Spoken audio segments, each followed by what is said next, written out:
Hello, ladies and gentlemen. I'm the Panda Photographer, and today I'm going to teach you and show you how I use Videoleap in my videos, for my videos. So, disclaimer everyone, Videoleap is not sponsoring this video.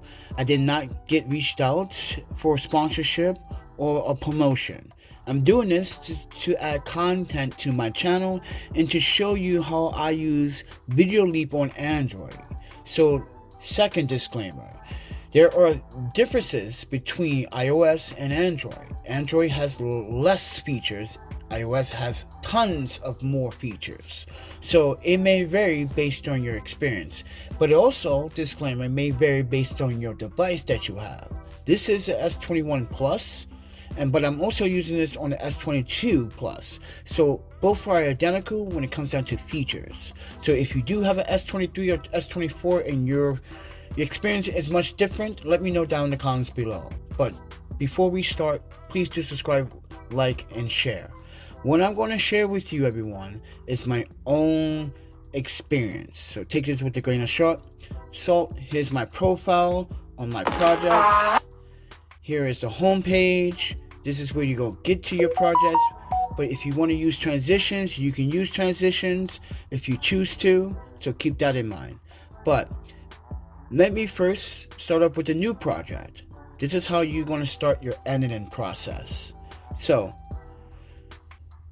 when you start editing process, make sure that you have an intro that you want to use. So I'm going to use my intro just for the sake of everything, to give you guys transparency here.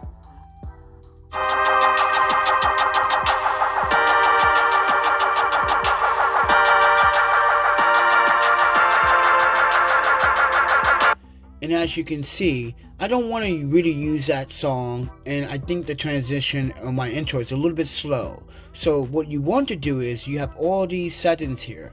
You want to select the clip first. And you can choose AI voice, filters, animations. If you want, you choose mask, adjustment, transform. But what we want to do is scroll to the left.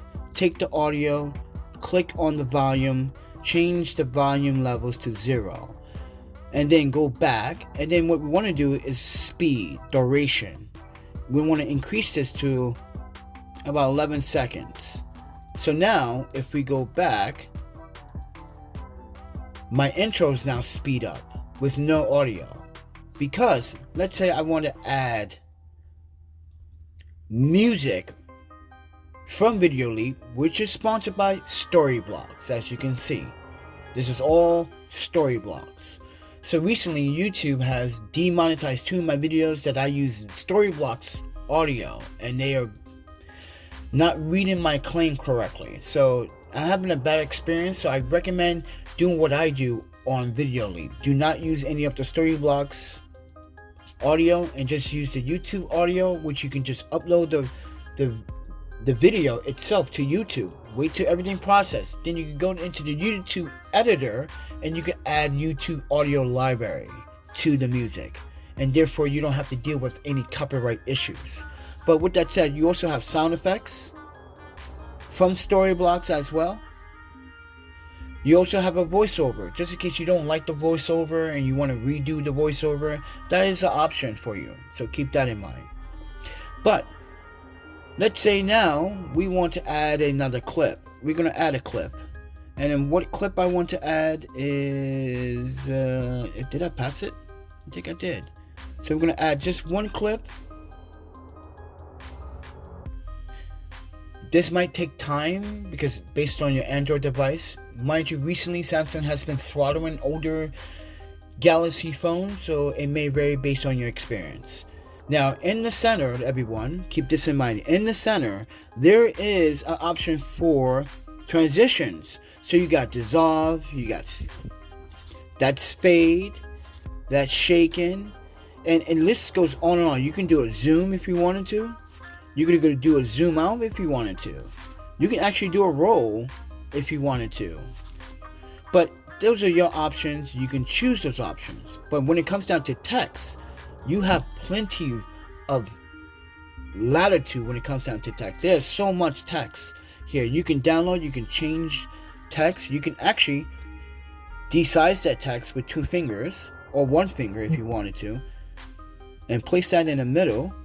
And on top of the text, you can change even the effects or the animation, but also shadows and strokes. Let's say you want to be at 100 and you want the softness to be at 50.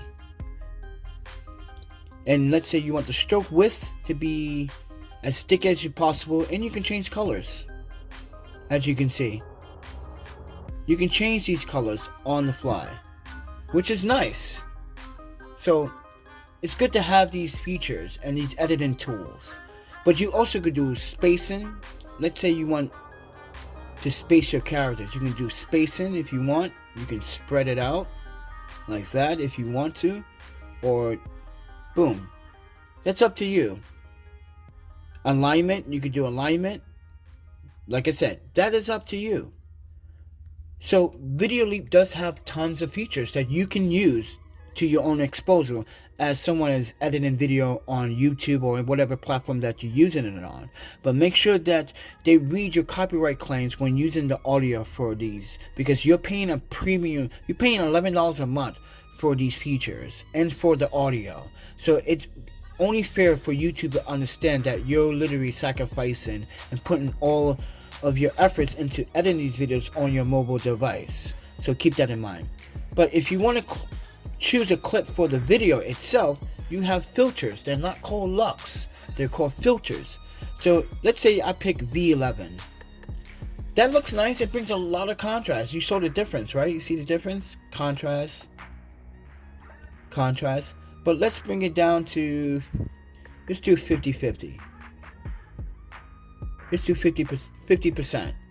That seems decent, right? It looks good. And if we do an examination of the clip, you can see my hand looks pretty decently colored. You know, element looks good. You can add effects if you want, but that's up to you. You can add transparency, adjustment. You can adjust everything about the video clip, everyone. So keep that in mind. But also, you have the canvas and you got effects. You can add a grain if you wanted to add a grain to your footage. If I recommend this if you shoot in 24 frames, not 30 or 60. Keep that in mind. That's just my appeal.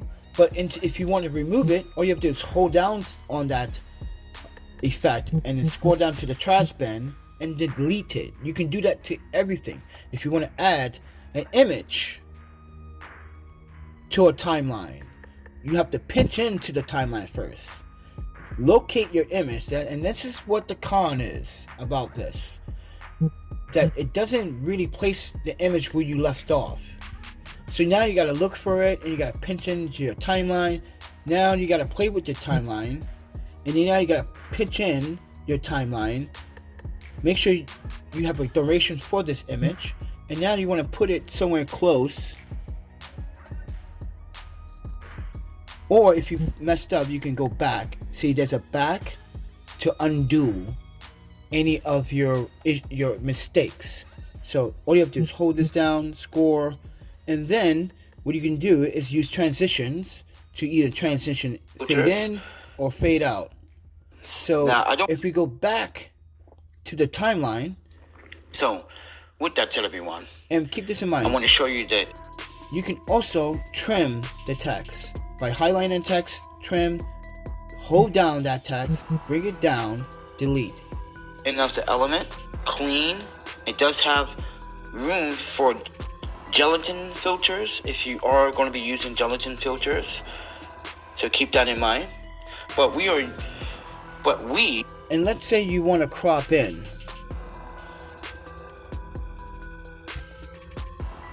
You can crop in if you want. Room for filters, so keep that in mind. I just think that's a better transition, that you still see what's going on in the background, but you also see the image, the effects of using the IRIX 11 lens. But I'm just trying to give you guys concept here on how to use Videoleap. You have options, but one of these cons is if you use any of the audio from Videoleap, it may conflict with YouTube's copyright claims. So keep that in mind. Don't use audio. Do what I do. Like I said, I'm going to be uploading this with no audio, no music background. I'm going to be using YouTube's music background in order to do that. So with that said, everyone, please do subscribe, like, and share. If you think this is very, very useful information, please support the channel. It means a lot that you do. With that said, everyone, I'm just showing how I use Videoleap and how you can use Videoleap to your advantage as a YouTuber. And as a YouTuber, as a content creator, as a filmmaker, this is what filmmakers want. Now, it is $11 a month for the service. Keep that in mind. There is a free service also on Android, but you're only limited to certain things.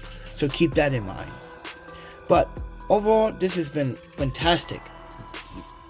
Remarkable software, but for my device in general, I've been having lagging issues and different issues in general.